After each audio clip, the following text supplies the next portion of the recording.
ঈদে মেহেদি ব্যবহারে বিষয়গুলো খেয়াল রাখুন। ঈদের আর মাত্র কয়েকদিন বাকি, আর এই ঈদকে ঘিরে প্রস্তুতির যেন শেষ নেই। ঈদের আমেজ যেন অপূর্ণ থেকে যায় যদি হাত মেহেদি রঙে রাঙা না হয়।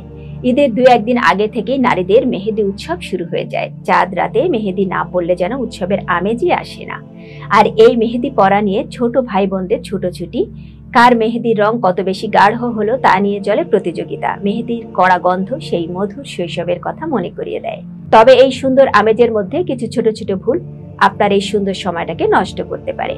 তাই মেহেদি ব্যবহারে কিছু সতর্কতা সম্পর্কে আলোচনা করেছেন বিউটি এক্সপার্ট পন্নী খান। চলুন জেনে নেওয়া যাক।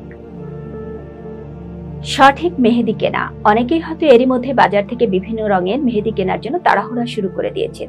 তবে হাতের কাছে যে কোনো মেহেদি পেলেই কম মূল্যে কিনবেন না, এতে মারাত্মক বিপদ হতে পারে।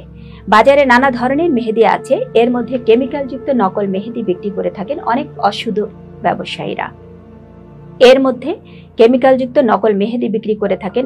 অসাধু ব্যবসায়ীরা। বেশিরভাগ মানুষ কোনটা ভালো আর কোনটা কেমিক্যাল যুক্ত তা যাচাই না করে কিনে ফেলেন। ফলে অনেক সময় দেখা যায় এসব মেহেদি ব্যবহারে ত্বক পুড়ে যাওয়া থেকে শুরু করে অ্যালার্জি, র্যাশ বা ফুসকা পড়ার মতো ঘটনা ঘটে। তাই ভালো মতো যাচাই করে মেহেদির কোণ কিনুন। সাবান দিয়ে হাত ধোয়া। মেহেদি দেওয়ার পর অনেকেই সাবান দিয়ে হাত ধুয়ে থাকেন, যা কখনোই করবেন না। সাবানের ক্ষারীয় উপাদান মেহেদির রঙকে ফিকে করে দেয়। তাই মেহেদি দেওয়ার পর সাবান দিয়ে হাত না ধুয়ে বরং হাতে সরিষার তেল দিন, এতে রং আরো গাঢ় হবে।